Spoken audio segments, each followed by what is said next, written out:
what do you think emotional intelligence is as a definition?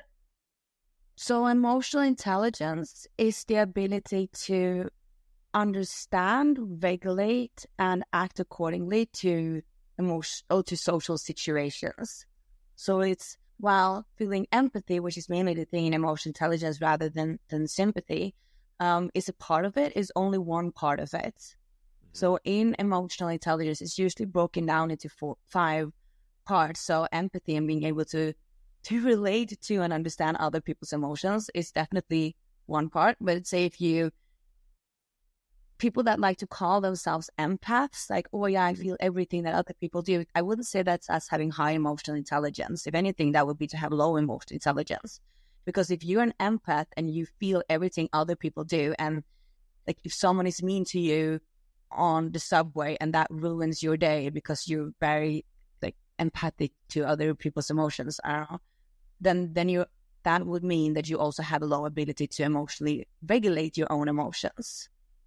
And emotional regulation is a very big part of having high emotional intelligence. So I get that.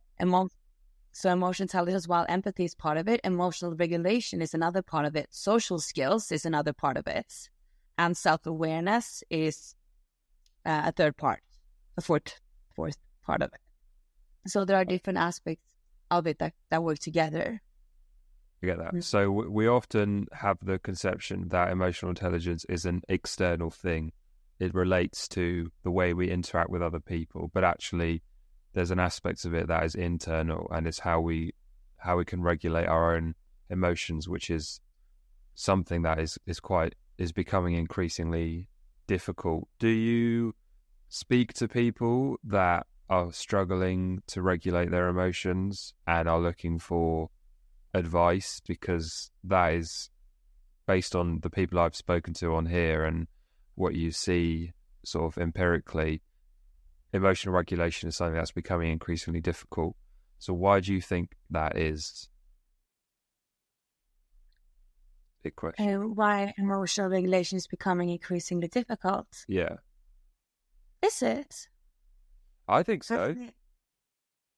Yeah, perhaps it is. I mean, I think it's always been quite difficult, I would say.